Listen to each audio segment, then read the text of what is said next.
ক্ষমতায় কেউ স্থায়ী হয় না। হাসিনা ক্ষমতা ধরে রাখতে আয়না ঘর বানিয়েছিল, জনগণের রোষানলে দাদার দেশে পালিয়ে গেল। হাসিনা ক্ষমতা ধরে রাখতে আয়না ঘর বানিয়েছিল, জনগণের রোষানলে দাদার দেশে পালিয়ে গেল। ডিবি হারুনের পাশে আর, ডিবি হারুনের পাশে আর পরিমণিদের দেখা যায় না। ক্ষমতায় কেউ স্থায়ী হয় না, হোক না সে খালেদা কিংবা হাসিনা, চেয়ারটা চিরকাল। কথা কয় না? আলহামদুলিল্লাহ। আমি তো মনে করছিলাম যে যাওয়া লাগবে না হয়তো, কারণ আবহাওয়া যেভাবে আমাদের প্রতিকূলে চলে যাচ্ছিল গতকাল এবং আজকে, বৃষ্টি সন্ধ্যার পরেও হয়েছে না হয় নাই, কিন্তু এখন এত সুন্দর পরিবেশ করে দিয়েছেন কে?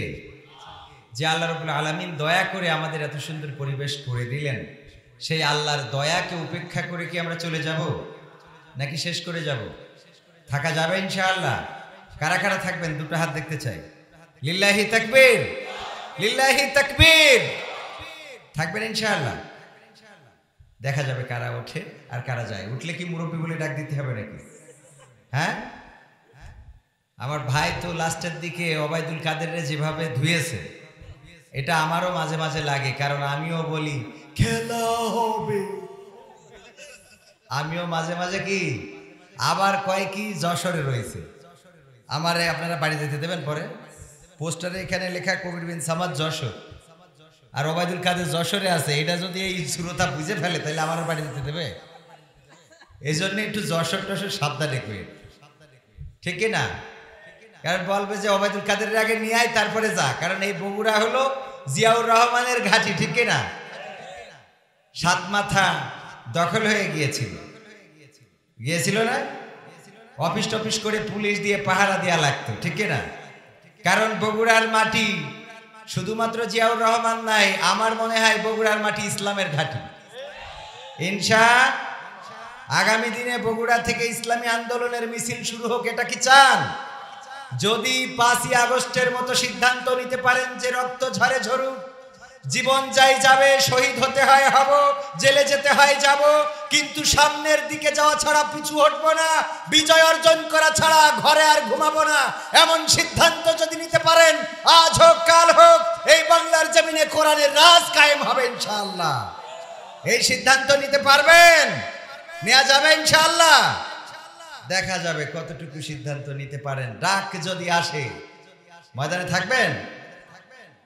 ইন্নাল হামদালিল্লাহি নাহমাদুহু ওয়া নাস্তাঈনুহু ওয়া নাস্তাগফিরুহু ওয়া নু'মিনু বিহি ওয়া নাতাওয়াক্কালু আলাইহি ওয়া নাউযু বিল্লাহি মিন শুরুরি আনফুসিনা ওয়া মিন সাইয়্যাতি আ'মালিনা মান ইয়াহদিহিল্লাহু ফালা মুদিল্লা লাহু ومن يضلله فلا هادي له ونشهد أن لا إله إلا الله ونشهد أن سيدنا محمدا عبده ورسوله الذي أرسله بالحق بشيرا ونذيرا وداعيا إلى الله بإذنه وسراجا منيرا فقد قال الله تعالى في كلامه المجيد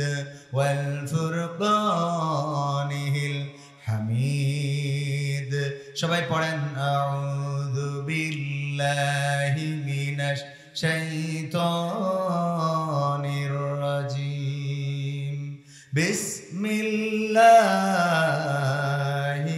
রাহমানির রহিম মিনহা খালাকনাকুম ওয়া ফিহা নুঈদুকুম ওয়া মিনহা منها نخرجكم تارة أخرى وقال الله تعالى في شانها ببي إن الله وملائكته يصلون على النبي يا أيها الذين آمنوا صلوا عليه وسلموا تسليما اللهم صل على سيدنا مولانا محمد وعلى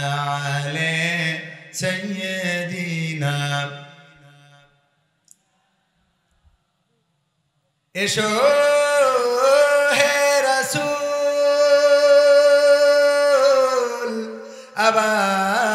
আবার ফিরে আমাদের মাঝে নতুন করে খুতবা দিতে কাবার মিনার পরে আল্লাহুম্মা সাল্লি আলা সাইয়্যিদিনা মাওলানা মুহাম্মদ ওয়া আলা আলিহি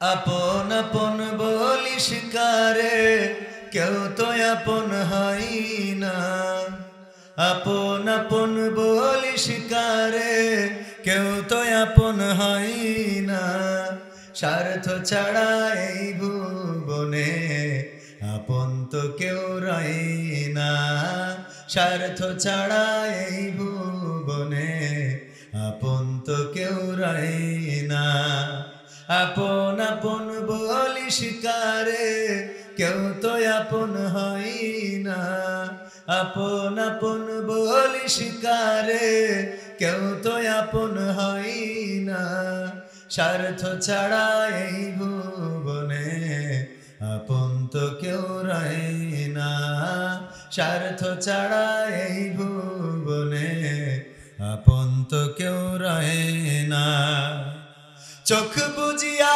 ভাবরে মন কে তোরা আপনজন ভালোবাসা পাওয়ার জন্যে আছে কি কারণ চোখ বুঝিয়া ভাবরে মন কে তোরা আপনজন ভালোবাসা পাওয়ার জন্যে আছে কি কারণ চোখের আড়াল হলে দেখিস চোখের আড়াল হয়ে দেখিস তোর কথা কেউ কই না স্বার্থ ছাড়া এই ভুবনে আপন তো কেউ রয় না স্বার্থ ছাড়া এই ভুবনে আপন তো কেউ রয় না কার জন্যে তোর ভালোবাসা টাকা ঘরার বাড়ি মরার পরে কবরেতে রাখবে তাড়াতাড়ি ঠিক না কার জন্যে তোর ভালোবাসা টাকা ঘরার বাড়ি মরার পরে কবরেতে রাখবে তাড়াতাড়ি বিনা লাভে বন্ধুরে কেউ বিনা লাভে বন্ধুরে কেউ তুলার বোঝাও বই না স্বার্থ ছাড়া এই ভুবনে আপন তো কেউ রয় না স্বার্থ ছাড়া এই ভুবনে আপন তো কেউ রয় না আপন আপন বলিস কারে কেউ তো আপন হয় না আপন আপন বলিস কারে কেউ তো আপন হয় না স্বার্থ ছাড়া এই ভুবনে আপন তো কেউ রয় না স্বার্থ ছাড়া এই ভুবনে আপন তো কেউ রয় না স্বার্থ ছাড়া এই কেউ রয়ে না। আর একটু জোরে, কথা কি ভুল বললাম? স্বার্থ ছাড়া কেউ আপন নয়, তারও প্রমাণ যদি নিতে চান, এই বাংলাদেশে আওয়ামী লীগ করে এমন কথা সাত মাথায় বগুড়ার সাত মাথায় যে বলার মতো কেউ কি এখন আছে? বলেন কেউ আছে? না, কেউ বলবে না। কারণ এখন যদি কেউ বলে যে আমি আওয়ামী লীগের লোক, আমি নৌকার লোক, আমি শেখ হাসিনার লোক, স্বার্থ তো নাই, টাকা দিবে না, পয়সা দিবে না, বরং বলবে দে বাড়ি। কি পিটা নিয়ে আসে না নাই? আর তাই এখন কেউ শেখ হাসিনার পক্ষে দাঁড়ায় না, আওয়ামী লীগের পক্ষে দাঁড়ায় না।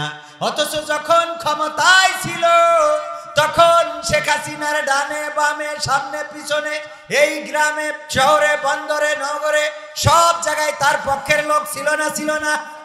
কথা কয় না? ছিল না? ছিল না? কারণ স্বার্থ ছিল।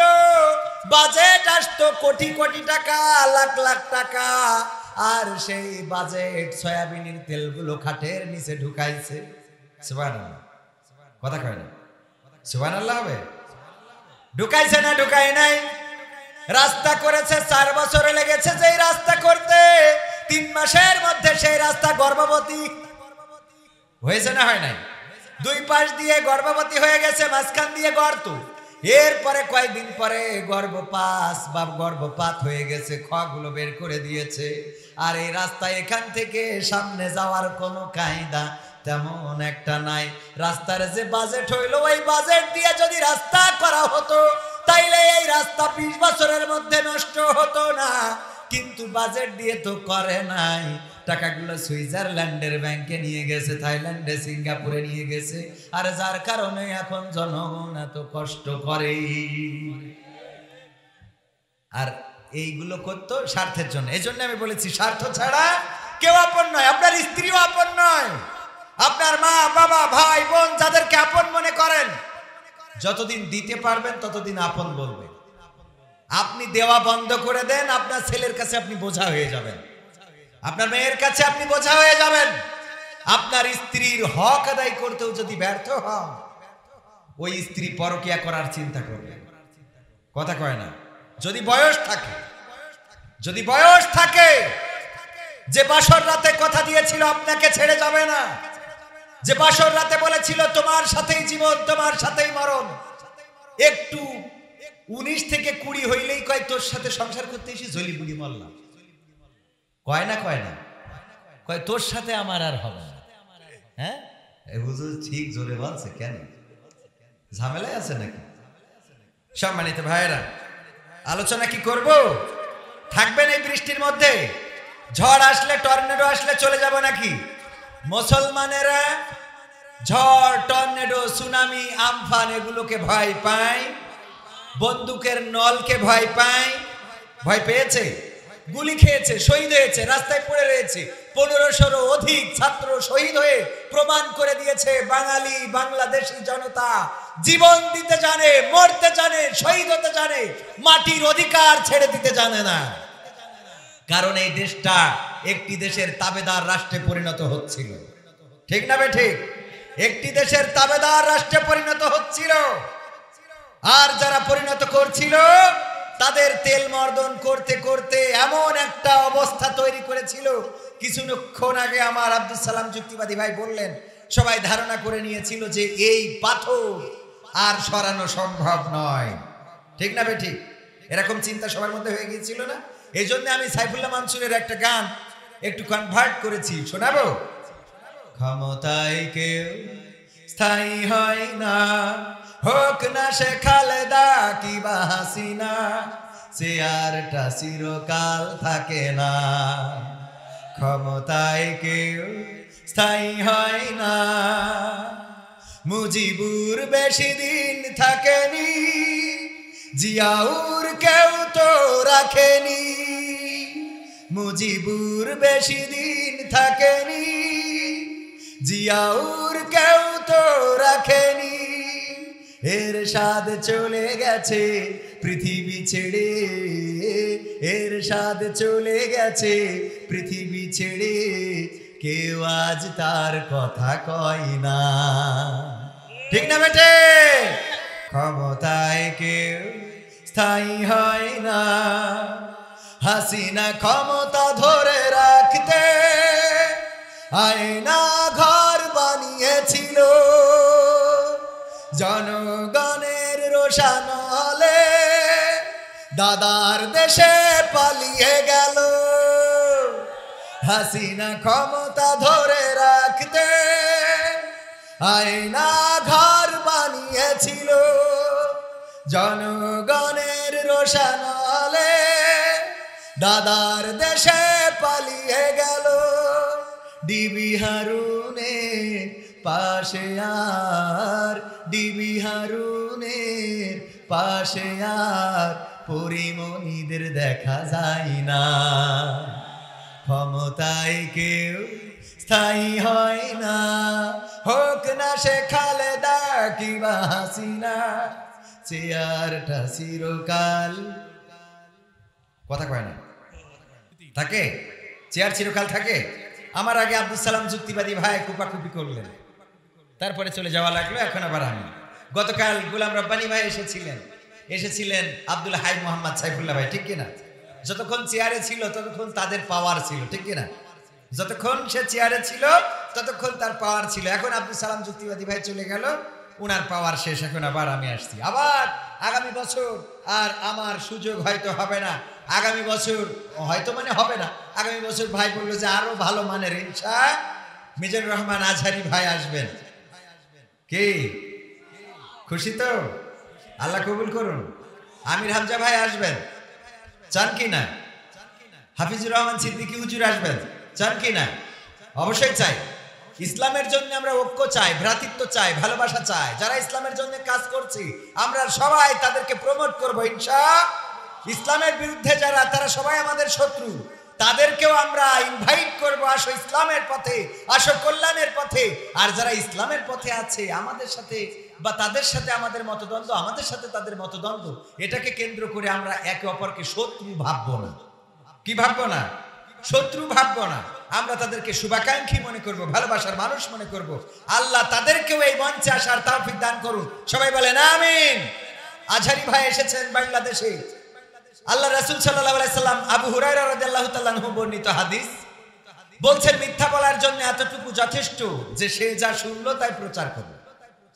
সে যা শুনলো তাই প্রচার করলো। ব্র্যাকেট ব্র্যাকেট যাচাই বাছাই ছাড়া। মনে থাকবে কথাগুলো। সে যা শুনলো তাই প্রচার করলো, কিন্তু যাচাই বাছাই করলো না, এটা ব্র্যাকেটে। মিজানুর রহমান আজহারি ভাই আসছেন, সবাই বলছে অমুক জায়গায় প্রথম মাহফিল হবে, কুষ্টিয়ায় প্রথম মাহফিল হবে, বগুড়ায় প্রথম মাহফিল হবে, সিরাজগঞ্জে প্রথম মাহফিল হবে, কুমিল্লায় প্রথম মাহফিল হবে। কেউ বলছে আজকের যে ঢাকাতে সিরাতুন নবী সাল্লাল্লাহু আলাইহি সাল্লাম মাহফিল হচ্ছে, এখানে তিনি বক্তৃতা দিবে। এই যে অপপ্রচারগুলো ছড়াচ্ছেন আর এইগুলো মানে ধুমছে শেয়ার করছেন, এটা কিন্তু আপনি মিথ্যা প্রচার করছেন এবং আপনিও নিজেও মিথ্যা বলছেন। কারণ যাচাই বাছাই ছাড়াই আপনি শুরু করে দিয়েছেন। মিজানুর রহমান আজহারি ভাই মাহফিলে চলে এসেছেন, উনি প্রথম মাহফিলে এই করবেন, তাই করবেন, ওই করবেন। আসলে আজহারি ভাই আসছেন পারিবারিক সফরে, পরিবারকে সময় দিচ্ছেন এবং পরিবারের সময় দিয়ে আবার তিনি মালয়েশিয়াতে চলে যাবেন। তবে অদূর ভবিষ্যতে ফিউচারে তিনি চলে আসবেন এবং নেক্সট টাইম এসে তিনি প্রোগ্রাম করবেন। আর সেই প্রোগ্রামগুলো অবশ্যই কোয়ালিটি সম্পন্ন প্রোগ্রাম করবেন। চেষ্টা করবেন যে বাংলাদেশে যেন তাওহীদি জনতাকে ভালো করে মেসেজ দেওয়া যায়, কিভাবে প্রোগ্রাম করতে হবে, কিভাবে চলতে হবে, কিভাবে বলতে হবে।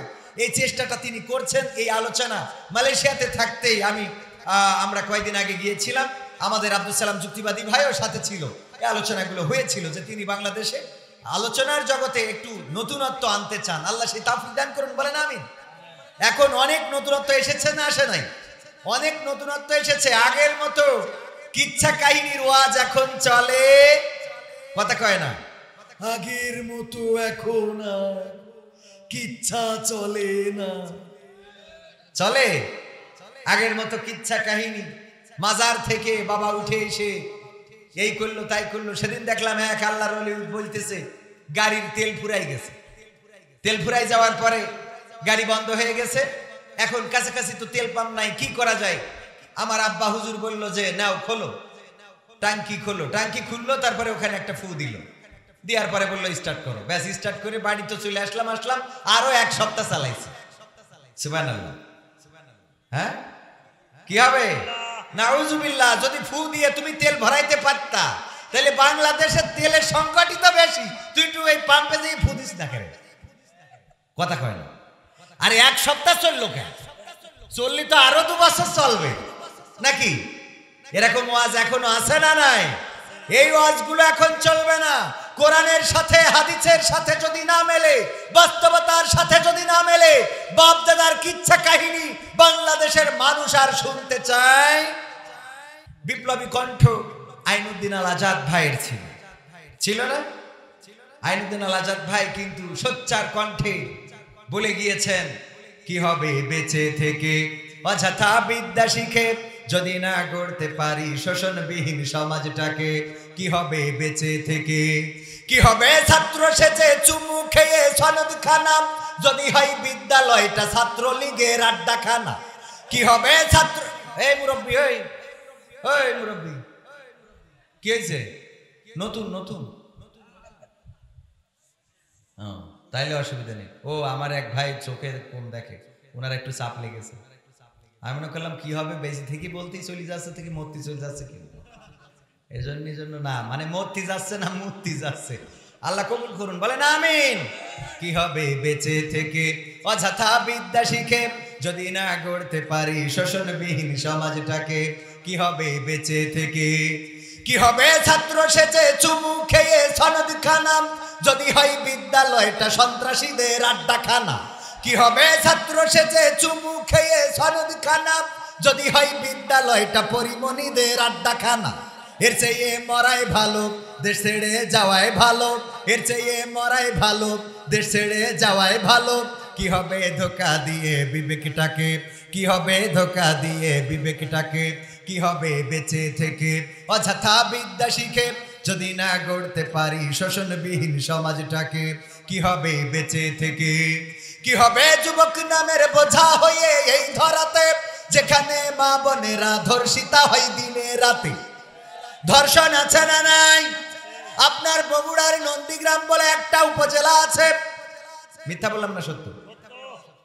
নন্দীগ্রামে একবার হিরো আলম মনে হয় ভোটে দাঁড়াইলো। হ্যাঁ, আলোচিত একটা উপজেলা। এই উপজেলা থেকে শীতের সকাল একজন ফেসবুকে লাইভ সম্প্রচার করছে। লাইভের মধ্যে বলতেছে, আমরা সকালবেলা আসলাম, এই যে সরিষার ক্ষেত, এই আইলের উপরে একটা বোনের লাশ পড়ে আছে। এই বোনের লাশটা ধারণা করা হচ্ছে তাকে ধর্ষণ করা হয়েছে, তারপরে তাকে হত্যা করা হয়েছে। যেই ব্যক্তি লাইভ করছে সেও চিনে না ফেসবুকে সরাসরি সম্প্রচার, সেও জানে না এটাকে কার বোন, কার মা, কার স্ত্রী, কার আপনজন জানে না। আমি লাইভ দেখলাম যশোর থেকে, আমি চিন্তা করলাম আহারে ওটা তো আমার কেউ না, এত টেনশনের কি আছে? ও তো আমার বোন না, আমার বউ না, আমার মা না, আমার খালা না, আমার ফুফু না। অন্য যারা দেখলো সবাই এই চিন্তা করলো, যে লাইভ দিল সেও এই চিন্তা করলো তো আমার আপন কেউ না। সবাই যখন চিন্তা করলো আমার আপন কেউ না, এটা নিয়ে প্রতিবাদের দরকার নাই, এটা নিয়ে প্রতিরোধের দরকার নাই, এটা নিয়ে আন্দোলনের দরকার নাই, এটা নিয়ে বিচার চাওয়ার দরকার নাই। এই কথা মনে করে যদি আমি আপনি বাড়িতে ঘুমিয়ে থাকি, সেই দিন বেশি দূরে নাই যেই দিন আপনার আমার ঘরে আমার বোন, আপনার বোন, আমার স্ত্রী, আপনার স্ত্রী ধর্ষণের শিকার হবে। প্রতিবাদ করার মতো কোনো মানুষ পাওয়া যাবে না, ঠিক না বেঠে? সুতরাং অন্যায় যেখানে প্রতিবাদ সেখানে মনে থাকবে কি? মনে থাকবে অন্যায় যেখানে প্রতিবাদ।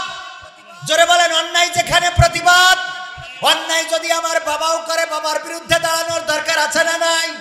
অন্যায় যদি আমার দাদা করে, দাদার বিরুদ্ধে দাঁড়ানোর দরকার আছে না নাই? অন্যায় যদি আওয়ামী লীগের লোক করে, তাদের বিরুদ্ধে দাঁড়ানোর দরকার আছে না নাই? অন্যায় যদি বিএনপির লোক করে, তাইলে তাদের বিরুদ্ধে দাঁড়ানো যাবে না। হ্যাঁ যাবে, আবার কাটি ফেলবেন না তো? ও যাবে। তাহলে আপনারা যখন বলছেন তাহলে আমিও বলি, বিএনপিও যদি অন্যায় করে, অন্যায়ের বিরুদ্ধে দাঁড়াবো না, দাঁড়াবো না। জামাতে ইসলাম অন্যায় করলে মোটেও দাঁড়ানো যাবে না। এটা দাঁড়াবেন, তাহলে চরমনা করলে দাঁড়ানো যাবে না, ওটাও দাঁড়াবেন। তার মানে অন্যায় যেই করুক, অন্যায়কারী কখনো আল্লাহওয়ালা হইতে পারে? আল্লাহওয়ালা তো সে যে অন্যায় করে না, পরের হক মেরে খায় না, আইলটাকে সোজা রাখে, পরের আইলগুলো কেটে নিজের জমিনের মধ্যে ঢুকায় না। আবার মাঝে মাঝে উপরের ক্ষেত যার, নিচের ক্ষেত আর একজনে, কাকড়ার মতো করে, কাকড়া চেনেন কিনা, কাকড়ার মতো করে ছোট্ট ছিদ্র করে দিল, ও সার দিয়ে রেখে গেছে, ওই পানিটা এই পানিতে টেনে নিল। এরকম আল্লাহর বান্দা আছে না নাই? আছে। মানে কি, এইখানে গত 2 দিন আগে লাইট, ওই যে কি লাইট যেন, ঝাড়বাতি চুরি করেছে 3 সেট না 4 সেট। আবার গতকালকে চুরি করেছে 15 সেট। সুবহানাল্লাহ। ও নাউজুবিল্লাহ, আমার আবার উল্টো পাল্টা হয়ে যায়, মনে কিছু নেই। নাউজুবিল্লাহ। আমি একটু মাঝে মাঝে ট্রাই করি যে আমার দর্শকরা কেমন সচেতন, শ্রোতারা সচেতন হওয়ার দরকার আছে না নাই? সচেতন হওয়ার দরকার। পরীক্ষা কি নেবো? একটা নেবো। পরীক্ষা নিয়ে তারপরে আমি আমার সঙ্গীত শোনাবো। দেখি এই পরীক্ষায় কয়জন টিকে থাকে।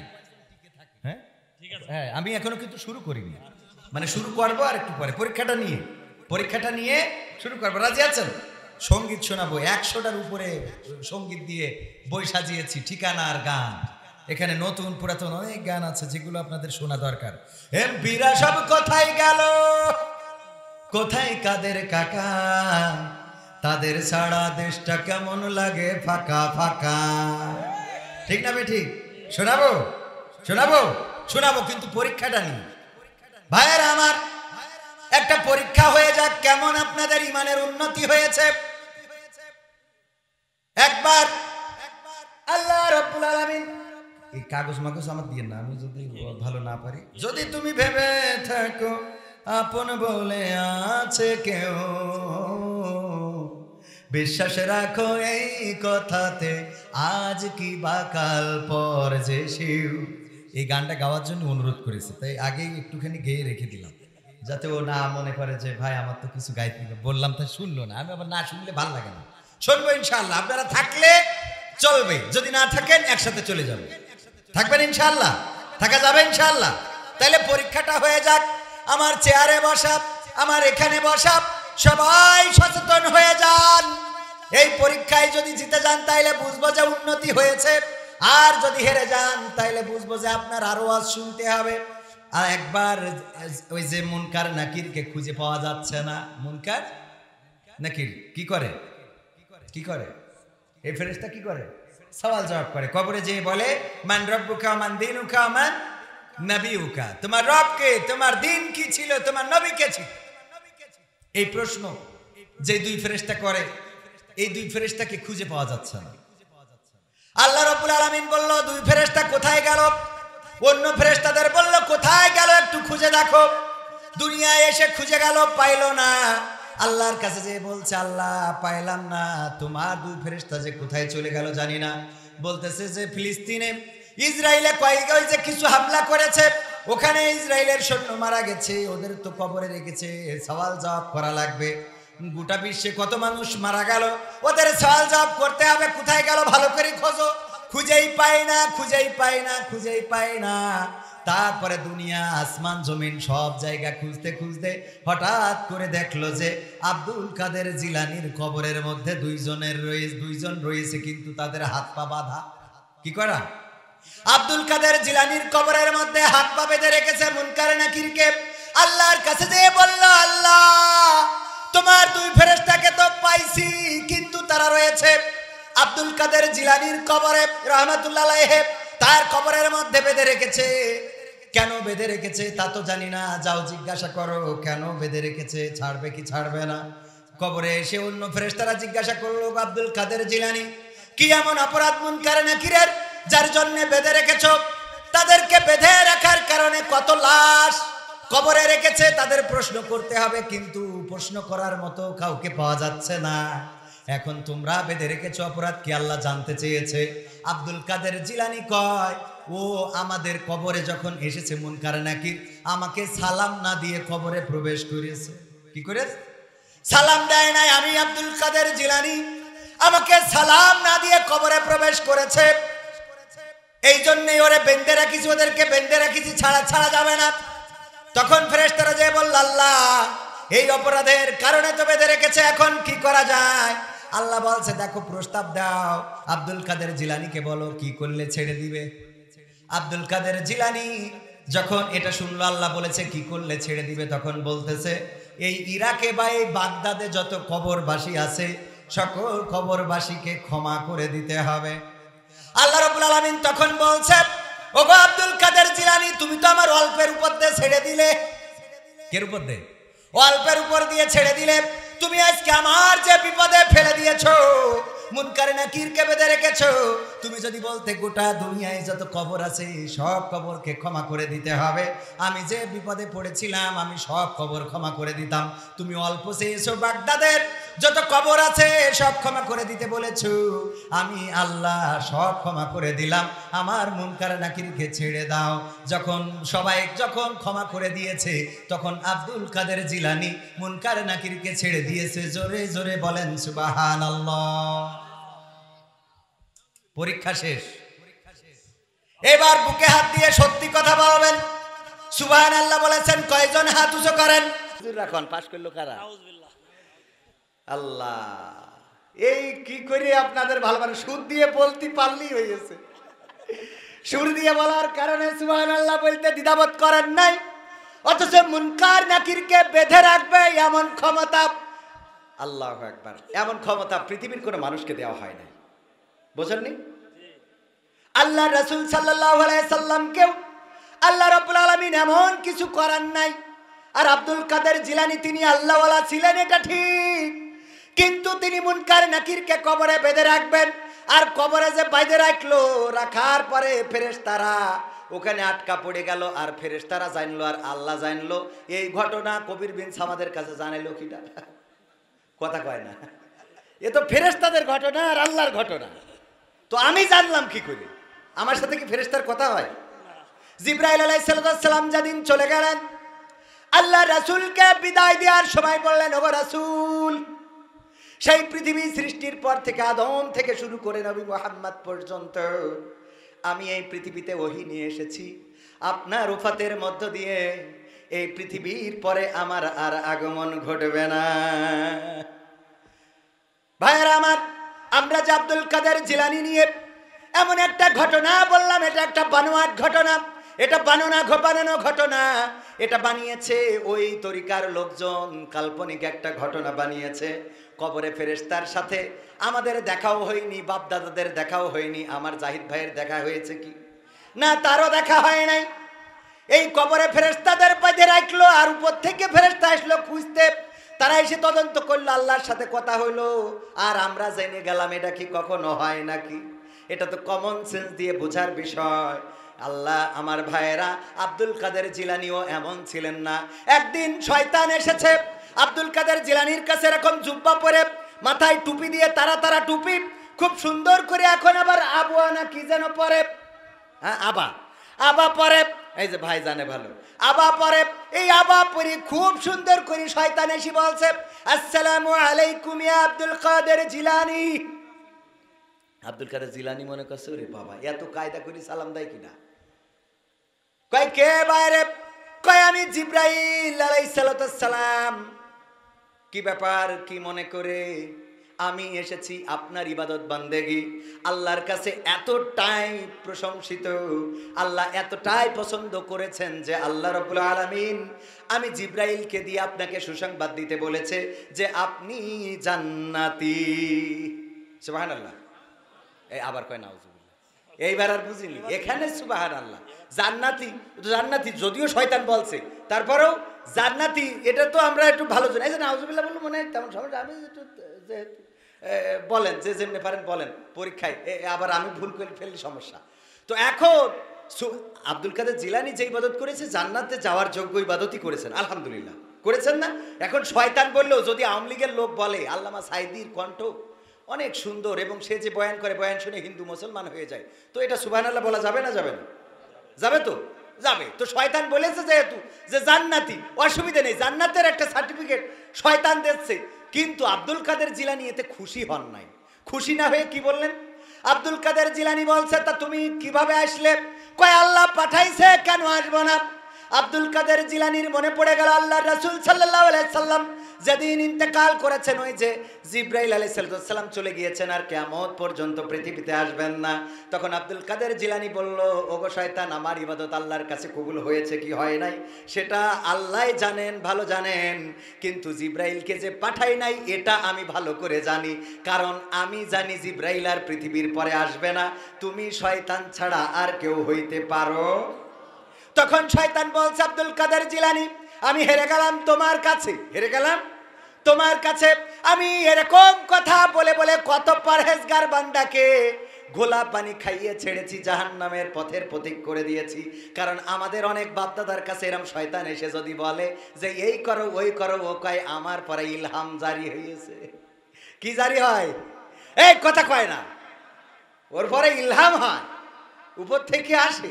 এত শয়তান যে বলি, ঠিক আছে। আব্দুল কাদের, ওই আর একজন ছিল কাদিয়ানি ওই জাতীয় কাজগুলো করেছে। শয়তান যে ও যা বলেছে ও তাই করেছে, আর কয় আমার কাছে ইলহাম হয়। নাউজুবিল্লাহ বলবেন না? ভাইয়ের আমার, তাহলে পরীক্ষায় পাশ করেননি যারা, মন খারাপ করার দরকার নাই, একটু বুঝার দরকার, একটু ভাবার দরকার, একটু জানার দরকার।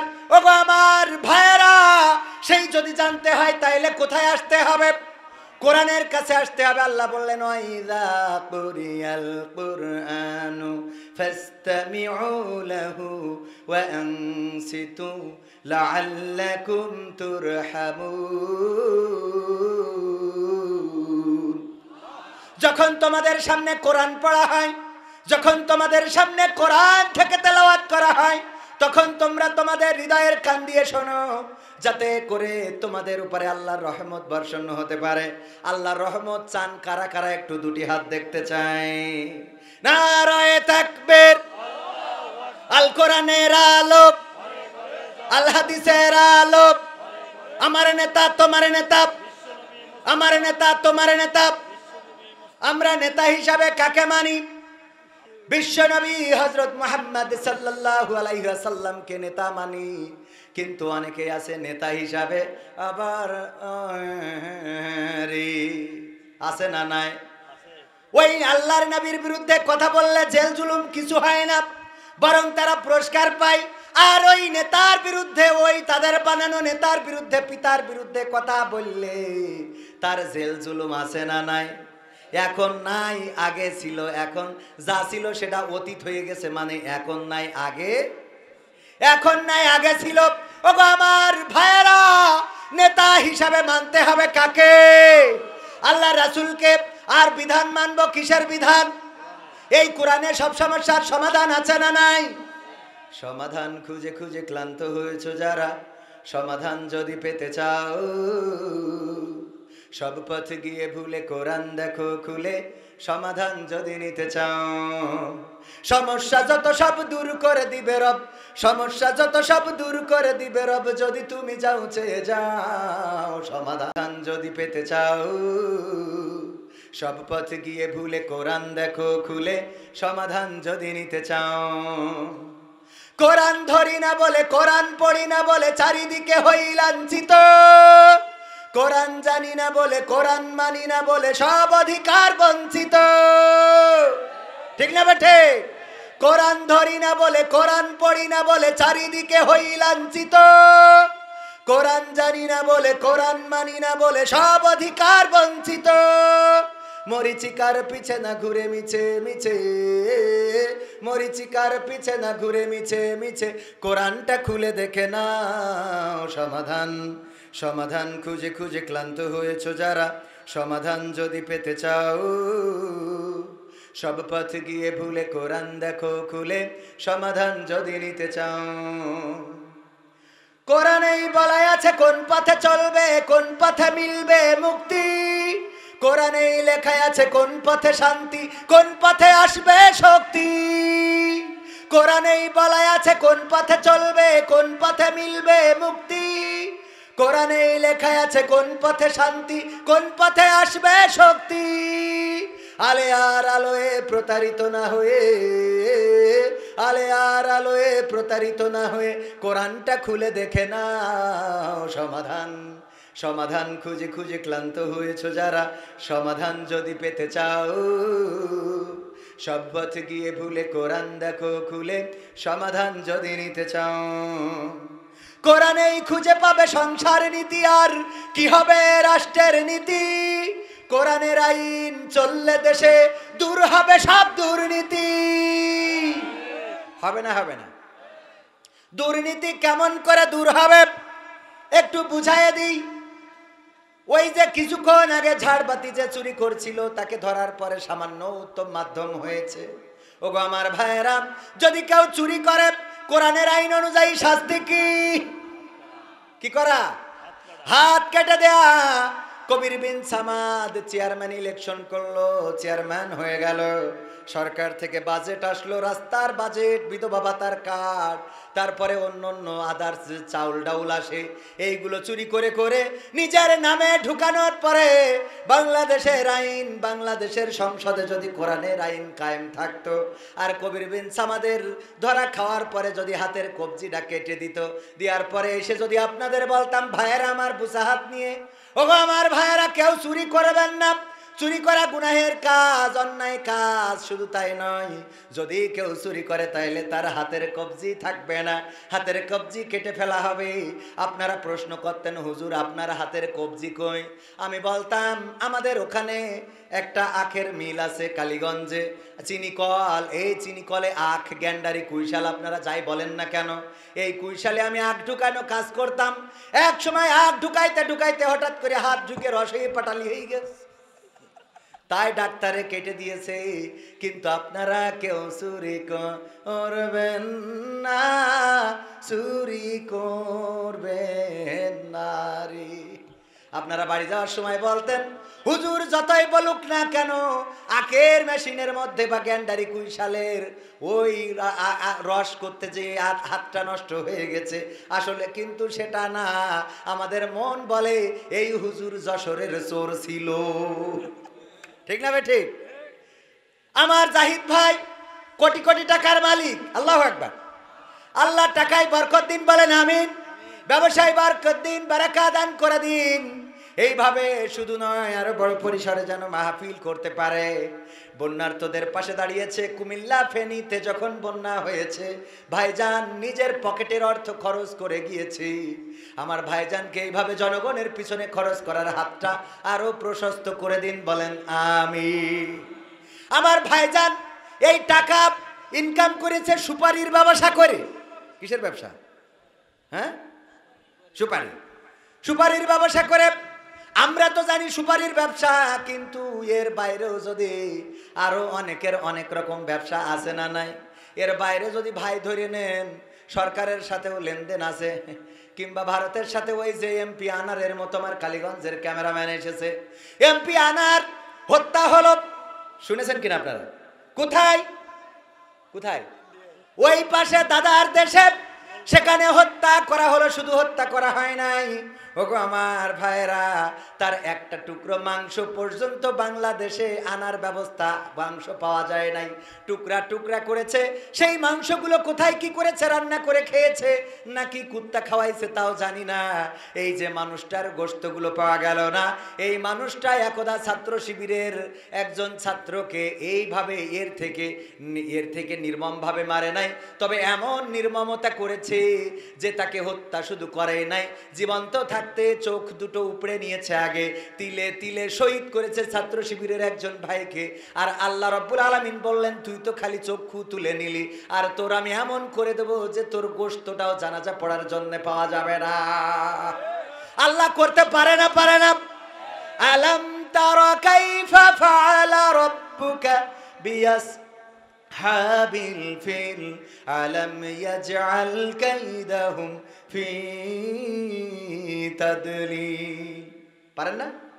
وأرسل عليهم طيرا أبابيل ترميهم بحجارة من سجيل فجعلهم كعصف مأكول। আল্লাহ রাব্বুল আলামিন এই সূরা ফিল দিয়ে জানিয়ে দিয়েছেন বিশ্ববাসীকে। আল্লাহ রাসূলকে জানিয়েছিলেন, ওগো রাসূল, আল্লাহ রাসূল জন্মের 50 দিন পূর্বে, কয়দিন পূর্বে? মাত্র 50 দিন পূর্বে আব্রাহা চাইলো কাবাটা ভেঙে ফেলবে। কাবা ভাঙতে এসে আব্দুল মুত্তালিব তখন ছিল কাবা রক্ষণাবেক্ষণ করতো। এখন যারা উমরায় যান সৌদি আরব কাবা রক্ষণাবেক্ষণ করে না। চারিদিকে পুলিশ প্রশাসন আছে, কাবায় কেউ হামলা করার কোনো সুযোগ আছে নাকি? না, কেউ হামলা করতে পারবে না। ওগো আমার ভাইয়েরা, তখন কাবা রক্ষণাবেক্ষণের দায়িত্ব ছিল আব্দুল মুত্তালিব। আর আব্দুল মুত্তালিব কে ছিল? আল্লাহ রাসূলের দাদা। আল্লাহর রাসূলের দাদা ছিলেন আব্দুল মুত্তালিব। আব্দুল মুত্তালিবের উটগুলো ধরে নিয়ে গেল আব্রাহার সৈন্যরা। কারণ আব্রাহা একটা গির্জা বানিয়ে বলল এই গির্জা ইবাদত করতে হবে। যেমন আমাদের দেশে নতুন একটা জাতির পিতা হইল না, কথা কয় না? আমরা জাতির পিতা হিসেবে মানি কাকে? ইব্রাহিম আলাইহিস সালামকে। আর আমাদের বইয়ে পড়ানো হলো জাতির পিতা। হ্যাঁ, কথা কয় না? পড়িছি না পড়ি নাই? আমাদের ওই পিতা যদি না বলতাম চাকরি থাকতো না রে। যত বড় হুজুর হওয়ার যাই হও গো, ওই অনুষ্ঠানে গেলি, সরকারি অনুষ্ঠানে যেয়ে বলা লাগতো জাতির জনক বঙ্গবন্ধু হত্যাকারীদের আল্লাহ জান্নাত দান করে দিও। বলিছে না বলে নাই? পুরাই দোয়া করিছে, বলে আমার দোয়া না, করি না করে নাই। আবার একজন বলল আল্লাহ তুমি বঙ্গবন্ধুকে জাহান্নামের উচ্চ মাকাম দান করো। কত বড় শয়তান ও গেল। আমরাও জীবনে এত বড় ভুল করি, এই করেছি কোন? আমরা জীবনে এত বড় উল্টো পাল্টা দোয়া করিনি। বরং আমাদের হুজুররা বলল কওমি জননী। সুবহানাল্লাহ, কথা কয় না? কওমি জননী পর্যন্ত বানাই দিলাম, ও আমার জননী। আর এখন যারা জননী বানাইলো ওরা বলতেছে ও আমার দরদি, আগে জানলে তোর ভাঙা নৌকায় চড়তাম না। কথা কয় না? ও আমার দরদি, আগে জানলে তোর ভাঙা নৌকায় চড়তাম না, ভাঙা নৌকায় চড়তাম না, আর এই বিপদে পড়তাম না। ওরে মাইরে মুরে ফাটাই ফেলাইছে, দেখার লোক তো পাইলাম না। আগে জানলে তোর ভাঙা নৌকায় কি গাচ্ছে না? সবচেয়ে পাশে, সবচেয়ে পিছনে, সবচেয়ে লাস্টে চড়িয়েছে সাকিব আল হাসান। ঠিক না বেঠিক? ও লাস্টে ক্রিকেট খেলে খাচ্ছিল, কৃষি চাগাইলো, বলল না আমিও একটু নৌকা বাইতে চাই। নৌকা বাইতে দিয়া হইলো 6 মাস 8 মাস এমপি হয়েছে। 8 মাসের মধ্যে 6 মাস খালি বিদেশে ক্রিকেট খেলি বেড়াইছে। এর মধ্যে তো নেত্রী চলে গেল রে। আর আল্লাহর বান্দা এখন দেশে আসতে পারে নারী। ঠিক না বেঠে? সত্যি না মিথ্যা বলছি? যাই হোক, শিক্ষা নিতে হবে। এই কথা কেন বললাম? জাতির পিতার জায়গায় আর একটা জাতির পিতা ঢুকাইছে। আব্রাহা ওইরাম করিল, কাবার জায়গায় আর একটা কাবা বানাইলো। সেই কাবা, সে যেহেতু খ্রিস্টান ছিল, সেইটা ছিল গির্জা। বলল ও দুনিয়াবাসী, এখন থেকে কাবাতে হজ করতে যাবা না, বরং হজ করার জন্য আমার এই গির্জায় আসতে হবে। বলেন সুবহানাল্লাহ। আবার সুবহানাল্লাহ কইছেন নাই? নাউজুবিল্লাহ। কাবার বিকল্প কাবা বানালো। বানানোর পরে যখন কেউ হজ করতে তো গেলই না, বরং অনেকেই ক্ষুব্ধ হয়ে সেই গির্জায় যেয়ে পায়খানা করে রেখে আসলো। এইটা দেখার পরে আব্রাহার মিজাজটা গেল খারাপ হয়ে, বলল ডাইরেক্ট র্যাপ দিয়ে ধরো আর কুরাস ফায়ার করো, আর যেই কটা শুনবে না ওদের আয়না ঘরে ভরে রাখো। তখনও ছিল না? যাও যেয়ে ধরো, মারতে হবে। বলল সৈন্য গুছাও, হস্তি বাহিনী নিয়ে যাব, ওই কাবা ভেঙে গুড়াই দেব, সব একেবারে ঠান্ডা করি, ডান্ডা মেরে ঠান্ডা করে দেব। এই বলে হস্তি বাহিনী নিয়ে আসলো মক্কায়। আসার পথি মধ্যে যেখানে তাবু গাড়লো ওখানে কিছু উট পাওয়ার পরে ধরে নিয়ে গেল। সেই উটগুলো ছিল দুর্ভাগ্যক্রমে আব্দুল মুত্তালিবের। আব্দুল মুত্তালিব শুনল আব্রাহার সৈন্যবাহিনী তার উটগুলো ধরে নিয়ে গেছে। এটা শোনার পরে আব্দুল মুত্তালিব চলে গেল, যে বলল তোমাদের প্রধানকে বলল আব্রাহা, বলল আব্রাহার সাথে দেখা করতে চাই। আপনার পরিচয় কি? আমার পরিচয় হলো আমি কাবা রক্ষণাবেক্ষণ করি। আব্রাহার কাছে খবর পাঠানো হলো, আব্রাহা কাবার রক্ষণাবেক্ষণকারী আব্দুল মুত্তালিব এসেছে, আপনার সাথে দেখা করতে চায়। আব্রাহা বলল পাঠিয়ে দাও। তাঁবুর মধ্যে ঢুকে গেল। যাওয়ার পরে বলল, আব্রাহা আমার উট ধরেছে তোমার সৈন্যবাহিনী, আমার উটগুলো ছেড়ে দাও, আমার উটগুলো। আব্রাহা বলতেছে, আমি অবাক হয়ে গেলাম, ওগো আব্দুল মুত্তালিব, আমরা শুনলাম তুমি নাকি কাবার রক্ষণাবেক্ষণকারী, কাবা দেখাশোনা করো, কাবার চাবি থাকে তোমার কাছে, আমরা শুনেছি জেনেছি, আর আমরা উটগুলো ধরেছি তোমার উট। তুমি এসে তোমার উটগুলো নিতে চাইলে, অথচ কাবা যে ভাঙতে এসেছি সেই ব্যাপারে কোনো কথা বললে না, কারণটা কি? আব্দুল মুত্তালিব জবাব দিল, দেখো যে উটগুলো ধরেছো ওই উটগুলোর মালিক আমি, কিন্তু যে কাবা ঘর ভাঙতে এসেছো ওই কাবার মালিক তো আমি না, ওই কাবার মালিক হলো আল্লাহ।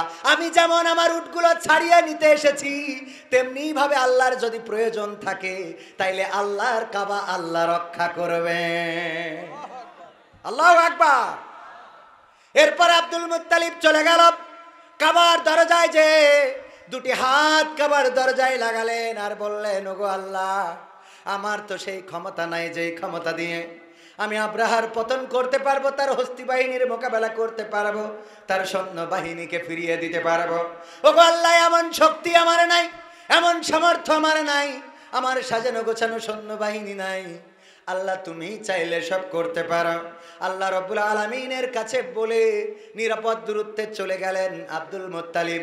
তারপরে আব্রাহা যখন হস্তি বাহিনী নিয়ে কাবার চত্বরে প্রবেশ করলো, আল্লাহ রাব্বুল আলামিন তখন যা করেছেন সূরা ফিল দিয়ে তা জানিয়ে দিয়েছেন। বলেন সুবহানাল্লাহ। আলাম তারা কাইফা ফাআলা রাব্বুকা বিআসহাবিল ফিল। আল্লাহ বললেন, ওগো নবী গো, আপনি কি দেখেননি আমি হস্তি বাহিনীর সাথে কেমন আচরণ করেছি? আল্লাহ রাসূল কিন্তু তখন জন্মগ্রহণ করে নাই, তারপরেও আল্লাহ রাসূলকে বলছে আপনি কি দেখেননি? তার মানে আল্লাহ রাব্বুল আলামিন তা কুদরত দিয়ে দেখাতে পারে না, পারে না। আল্লাহ রাব্বুল আলামিন আল্লাহ রাসূলকে বললেন, আপনি কি দেখেননি আমি কেমন আচরণ তাদের সাথে করলাম? আমি তাদের কাছে প্রেরণ করেছিলাম ঝাঁকে ঝাঁকে পাখি, আর তারা নিক্ষেপ করেছিল ছোট ছোট কঙ্কর, আর সেই কঙ্কর তাদের শরীরে পড়ার পরে আমি পশুর চর্বিত ভুসির ন্যায় করে দিয়েছিলাম। আমি এই কথাটা কেন বললাম? দেখেন, আমরা ইতিহাস থেকে শিক্ষা নিই না। এই কোরআন পড়ে আমার মাননীয় সাবেক প্রধানমন্ত্রী দিন শুরু করতেন, কিন্তু এই কোরআনে এই ঘটনা আছে না নাই? এই সূরা দিয়ে আমরা নামাজ পড়ি না, এই সূরা আমরা সবাই জানি। প্রধানমন্ত্রী সাবেক তিনি যদি কোরআনের এই সূরাটা থেকেও শিক্ষা নিতেন, তাইলে তার অন্তত এতটুকু ভয় থাকতো যে এত বাহাদুরি করে লাভ নাই, এত লড়াই করে লাভ নাই, এত বড়াই করে অহংকার করে লাভ নাই। কারণ বন্দুকের গুলি থাকতে পারে, বোম থাকতে পারে, পিস্তল থাকতে পারে, হামানকা থাকতে পারে, কামান থাকতে পারে, কিন্তু আল্লাহ রাব্বুল আলামিন যদি নির্ধারিত কোনো সৈন্যবাহিনী প্রেরণ করেন, তার মোকাবেলা করার মতো কোনো কামান, কোনো বোম, কোনো পারমাণবিক শক্তি এখনো জমিনের উপরে আসমানের নিচে তৈরি হয় নাই। ঠিক না বেঠে?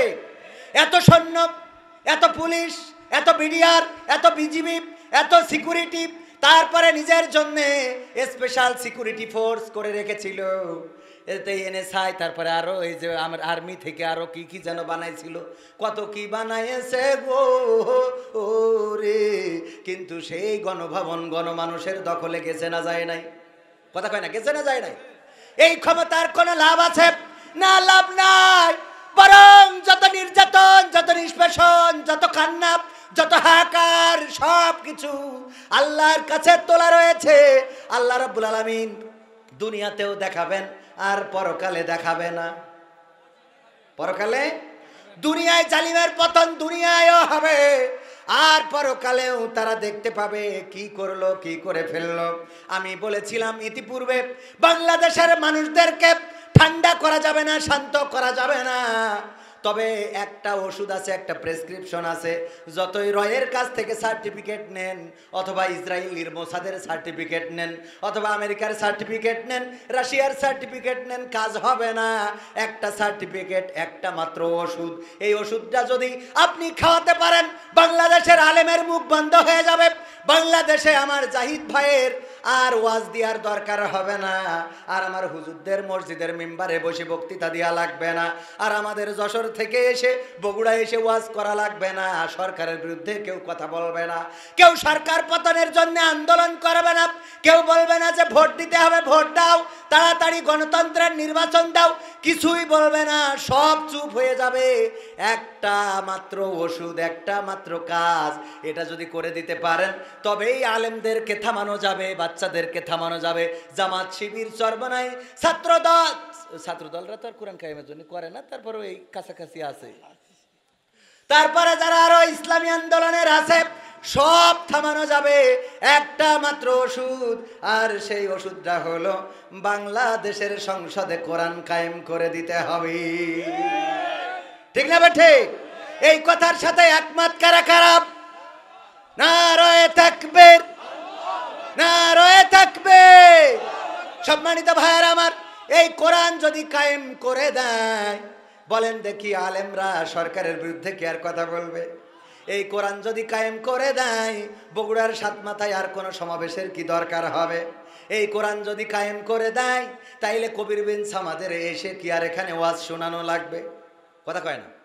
কারণ তখন রাষ্ট্রীয়ভাবে ওয়াজ হবে, টেলিভিশনের পর্দায় ওয়াজ হবে, ওয়াজ শুনবে, নামাজ কায়েম হয়ে যাবে, আর নামাজের জন্য দাওয়াত দেয়া লাগবে না। বাবাজি আসো মসজিদে আসো রে, উক্কো ডালে কুক্কো পাখি দাঁড়িয়ে নামাজ পড়ে, বেনামাজি দেখতে পালি তোবা তোবা করে। ছোটবেলায় সব গান ছিল না? কথা কয় না। আল্লাহ তাআলার বন্ধু তুমি নামাজ কেন পড়ো না? আবার আমার রকুনুজ্জামান ভাই গিয়েছে, কি ঘুমের ঘরে কাটলো ফজর, না এরম একটা কি গান আছে যে যদি ফজরে ঘুম না ভাঙে এই তোমার জহরে হয়ে যেতে পারে কবর, এরম একটা কি গান জানো? হ্যাঁ, কেমন করে ঘুমাও তুমি ফজর করে কাজা, এমনও তো হতে পারে জহরে জানাজা। এই গান এখনো আছে না নাই? ঘুমের ঘরে কাটলো ফজর, হেলাই ফেলাই ঘুমের ঘরে কাটলো ফজর, তখনও জাগনি যখন জোহর, হেলাই ফেলাই কেটেছে আছর, মাগরিবের ওই শুনিয়া যান, এশার জামাতে হওরে শামিল, এখনো জামাতে আছে স্থান। কবিতা আছে না নাই? এত কবিতার লেখা লাগবে না, কারণ সংসদে যখন বলবে এই বাংলাদেশে যারা মুসলমান তাদের উপরে নামাজ বাধ্যতামূলক, আল্লাহ রাব্বুল আলামিন বাধ্যতামূলক করেছেন, সুতরাং তাদেরকে নামাজ পড়তে হবে। এই পক্ষে যারা আছেন তারা হ্যাঁ বলেন, এই পক্ষে যারা নেই তারা না বলেন। যখন সংসদে 151 বেশি লোক বলবে যে হ্যাঁ নামাজ কায়েম দেখতে চাই, তখন মাননীয় স্পিকার বলবে যে আমার মনে হয় হ্যাঁ জয়যুক্ত হয়েছে, হ্যাঁ জয়যুক্ত হয়েছে, হ্যাঁ জয়যুক্ত হয়েছে। আগামীকাল থেকে এই বাংলাদেশে নামাজকে কায়েম করে দেয়া হলো। ফজরের নামাজে যদি কেউ মসজিদে না যায়, তাইলে তারে ধরে হাত কড়া লাগাইয়ে 7 দিনের জেল। হ্যাঁ, ও তো উঠবে উঠবে, কবে বউ খবরদার, জেলে গেলি বলে 7 দিন। নামাজ আর হুজুরির ওয়াজ লাগবে? কথা কয় না, আর হুজুরির ওয়াজ লাগবে? চুরি করলে হাত কেটে দাও। আমরা এসে এখন বলি ওগো চোর ভাই না তুমি দুলা ভাই, চুরি করো না, করো না, করো না। এই কথাগুলো এখন ওয়াজে বলা লাগে। সংসদে যখন বলবে চোর চুরি করলে কবজি কেটে দেওয়া হবে, এই আইন যখন কায়েম হয়ে যাবে গো, তখন আর বলেন দেখি কেউ ওই কারেন্টের খুঁটির ট্রান্সমিটারে হাত দেবে নাকি? হাত দেবে? কেউ কারো আইল ঠেলবে নাকি? সরকারের দেওয়া ত্রাণ কেউ পকেটে ঢুকাবে নাকি? পকেটে এমন ঢুকাইছে ওগো আমার ভাইয়েরা। এই জন্য বাংলার জমিনে বাংলাদেশ জামাত ইসলামী বলে আল্লাহর আইন চাই, সৎ লোকের শাসন চাই। কারণ আল্লাহর আইন যদি কায়েম হয়ে যায় আর সৎ লোক যদি শাসন করে, তবে এমন শান্তি আসবে। মামার যশোর জেলার 2 নম্বর আসন ঝিকরগাছা চৌগাছা, 2 নম্বর আসনের জামাত মনোনীত এমপি ছিল 2001 থেকে 2006 মুহাদ্দিস আবু সাইদ মোহাম্মদ শাহাদাত হুসাইন। নাম শুনেছেন কি কেউ? 2001 থেকে 2006 যারা জামাত ইসলাম করে তারা জানে। এই মুহাদ্দিস আবু সাইদ এমপি হওয়ার আগে তিনি ছিলেন ইউনিয়ন পরিষদের চেয়ারম্যান। যখন ইউনিয়ন পরিষদের চেয়ারম্যান, তখন নৌকায় যাতায়াত ছিল কপোতাক্ষ নদ, জানেন আপনারা কপোতাক্ষ নদ? মাইকেল মধুসূদন দত্তের কবিতা কপোতাক্ষ নদ। সতত হে নদ তুমি পড়ো মোর মনে, এই কবিতা লিখেই তিনি বিখ্যাত হয়েছেন। এই কপোতাক্ষ নদী দিয়ে যাওয়া আসা করতে হতো নৌকায়। জিকরগাছা বাজার থেকে তার ইউনিয়ন বাঁকড়ায় যেতে হতো নৌকায়। রমজানের মাস, খেজুর এসেছে রাষ্ট্রীয়ভাবে, সৌদি আরব থেকে সরকারকে খেজুর দেওয়া হয়েছে। এই খুরমাগুলো যারা গরিব মানুষ ইফতার করতে পারে না তাদেরকে যেন বন্টন করে দেওয়া হয়। মুহাদ্দিস আবু সাইদ তিনিও একটা বাজেট পেয়েছেন, কিছু খেজুর, কতকগুলো খেজুর। এই খেজুরগুলো নেওয়ার জন্য ঝিকরগাছায় এসেছেন। খেজুরগুলো নিয়েছেন, নৌকায় করে যাচ্ছেন। রমজানের মাস, রমাদানের মাসে মাগরিবের আজান পড়ে গেছে। আল্লাহু আকবার, আল্লাহু আকবার। নৌকা থেকে পানি তুলে খাচ্ছেন, পানি তুলে বিসমিল্লাহ বলে ইফতারি করছেন। নৌকায় থাকা যাত্রীরা বললেন, ওগো চেয়ারম্যান সাহেব, আপনি তো দেখি খুরমা নিয়ে যাচ্ছেন, দুই একটা খুরমা তো গালে দিয়ে ইফতারি করতে পারতেন, মুখে দিয়ে ইফতারি করতে পারতেন, সুন্নাতটাও আদায় হয়ে যেত আর আপনার ইফতারিটাও ভালো হতো। নদীর এই ময়লা পচা পানি দিয়ে কেন ইফতারি করলেন? মুহাদ্দিস আবু সাইদ সেদিন জবাব দিয়েছিল, ওগো আমার সহযাত্রীরা শুনে নাও, আমি যে খুরমাগুলো নিয়ে যাচ্ছি এই খুরমা এসেছে সৌদি থেকে বাংলাদেশ সরকারের কাছে, আর বাংলাদেশ সরকার দিয়েছে জনগণের জন্য প্রতিটা চেয়ারম্যানের কাছে। আমি চেয়ারম্যান নিয়ে যাচ্ছি আমার জনগণের খুরমা, আমি এই খুরমা থেকে যদি একটা নিয়ে ইফতারি করি পরকালের ময়দানে বিচারের কাঠগড়ায়, আল্লাহ বলবে, ওগো মুহাদ্দিস আবু সাইদ মোহাম্মদ শাহাদাত হুসাইন, তুমি জনগণের একটা খুরমা নিজে খেয়ে ইফতার করেছিলে, তার হিসাবটা আজকে দিয়ে যাও। আল্লাহু আকবার। এই ছিল মুহাদ্দিস আবু সাইদ মোহাম্মদ শাহাদাত হুসাইন। শহীদ ইন্তেকাল করেছেন, তিনি পৃথিবী ছেড়ে চলে গিয়েছেন। এমন সৎ মানুষগুলো ছিল জামাত মনোনীত। এমন সৎ মানুষগুলো যদি ক্ষমতায় আসে তাইলে রাস্তাগুলো একবার করে ঢালাই করা হবে, একবার করে রাস্তা করা হবে। 20 বছরের মধ্যে ওই রাস্তার লিক হবে না, আর লিক সারাই করা লাগবে।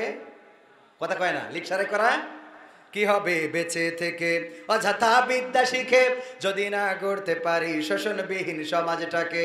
কি হবে বেঁচে থেকে, কি হবে যুবক নামের বোঝা হয়ে এই ধরাতে, যেখানে মা বোনেরা ধর্ষিতা হয় দিনে রাতে। কি হবে যুবক নামের বোঝা হয়ে এই ধরাতে, যেখানে মা বোনেরা ধর্ষিতা হয় দিনে রাতে। যৌবনের সার্থকতা ঘুচিবে সকল ব্যথা, যৌবনের সার্থকতা ঘুচিবে সকল ব্যথা। পারো যদি বলি দিতে মানুষরূপী পশুটাকে, পারো যদি বলি দিতে মানুষরূপী পশুটাকে। কি হবে বেঁচে থেকে অযথা বিদ্যা শিখে, যদি না গড়তে পারি শোষণবিহীন সমাজটাকে। কি হবে বেঁচে থেকে, কি হবে লেখালেখি কলমবাজির ওই মহড়া, সমাজের আসল চিত্র যদি না যাই তুলে ধরা। কি হবে লেখালেখি কলমবাজির ওই মহড়া, সমাজের আসল চিত্র যদি না যাই তুলে ধরা। যদি ওই ঘুষের বলে কলমটা উল্টো চলে, যদি ওই হ্যালো কলে ক্যামেরা উল্টো বলে, তবে কি যাবে রোখা দুর্নীতিকে? যাবে? যাবে? কষ্ট হচ্ছে আপনাদের? শেষ করে দেব? আমার সময় তো শেষ, 12টার মধ্যে শেষ করার কথা বলিল, অলরেডি 12টা বেজে গেছে। আর একটু কি চালাবো সামনে? থাকবেন? দুই একটা, ওই যে দুই একজন দেখছি যে নড়ানড়ি করতেছে, ওটা কারা? আজকালকের ছেলেরা বই নিয়ে আর বসে না, ও বাবা গুগলে সার্চ করিয়া পড়ে। ঠিক না বে ঠিক? এই জাতীয় দুই একটা যুবক ওই যে উঠে যাচ্ছে, অথচ আমার মাহফিলে যুবকদের সংখ্যা বেশি থাকে। এইগুলো মনে হয় গাঞ্জাখোর, কারণ আমার মাহফিলে গাঞ্জাখোর ছাড়া উঠে যাওয়ার কথা না। মুরব্বীরা উঠতে পারে কিন্তু যুবকরা তো উঠার কথা না, কারণ যেখানেই যাই যুবকদের ভিড় পড়ে যায়।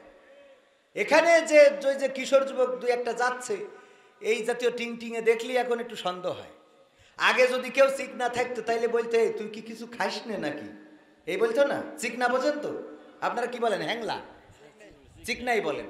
এই চিকনা যদি কোনো মানুষ থাকতো তাইলে বলতো, তুই কি কিছু খাস না নাকি, এরম চিকনা হয়ে যাচ্ছিস কেন? আর এখন যদি কেউ চিকনা হয় তাইলে বলে, তুই কি কিছু খাওয়া ধরেছিস নাকি? কি ঠিক না বেঠে? কথা হবে, গায়ে লাগবে, উঠে চলি যাবা। পাকামো দেখবো, দেখ কোন পাকামো চলি যায়, যেইটা যাবে বসবেন গাজ্জা খো।